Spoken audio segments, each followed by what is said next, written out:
And I cannot, this hand is on fire.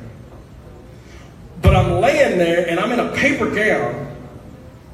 I'm laying there on the concrete, and underneath the bunk, I see this little brown pocket-sized Gideon Bible. It was a New Testament. I thought, well, I ain't got nothing else to do. So for the first time, I was exposed to God's Word. I started reading, I started in page 1, right? It started in Matthew 6. Now, how many of you know, I didn't know this at the time, but later on I found out that those little pocket gigs, come on, you already know, don't you? You already, I love this. Roll up. Yeah, they's getting the Word in them one way or another, right? A Gideon's Bible, New Testament, starts in Psalms. It has Proverbs, and then it starts with the Gospels, Matthew, Mark, Luke, and John, the rest of the New Testament. See, those little Bibles, man, they make great rolling paper.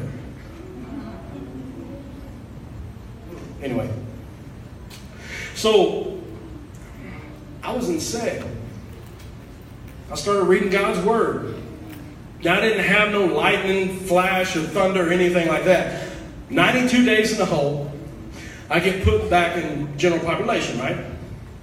My first cellie is the inmate. He's an inmate, but he's the chaplain's assistant. And he can go into any cell at any time, giving out Bibles and ministering to people, right? The louder I would get, the louder he would read Psalms. He was a big dude. It wasn't like I could shut him up. In fact, we went to chow line again one day. And don't you know it? This same dude tries to take my tray again. And I tell him the same thing I did the last time. Not today. But this time I have my tray in his hand, and I'm trying to, Lord forgive me, but I'm trying to take his head off with this tray. And I landed, slung food everywhere, but I landed it, and then I landed a punch. He dropped like a rag doll. Yeah, that's well and good and everything, but my point is this. Timmy, my cellie, he grabbed me by the elbow and he said, come on, you going with me. And he took me down the hallway to my first ever church service. That was the first time that I ever felt this warmth that I didn't generate, that the guy with the microphone didn't generate. And I knew it. Stop. God saved me while I was doing time. In fact, when I was up standing on that picnic table underneath that cottonwood tree, I said, God, if you're real, you better get down here. Did he? Yes and no.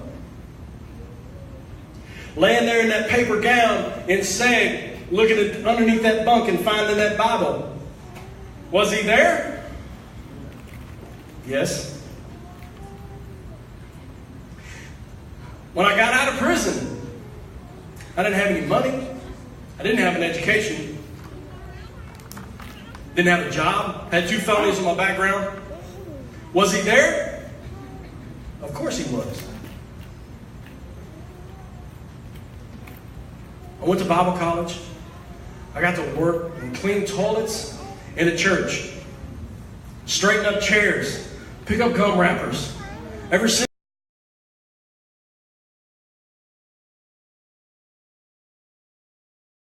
I say all that to say, y'all, if he can save somebody like me, come on. Hallelujah. Let's show some hand. Is anybody responsible for their own son? I am. He saved me. If we want to get into judging a book by its cover, if he saved me,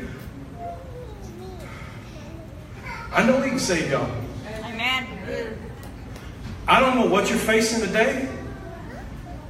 And quite frankly, it doesn't really matter. Vessel has been working hard. These young men have been working hard because God has given some of these men some phenomenal talent. And the only thing they're doing, they may call it performing, but they're worshiping the Lord.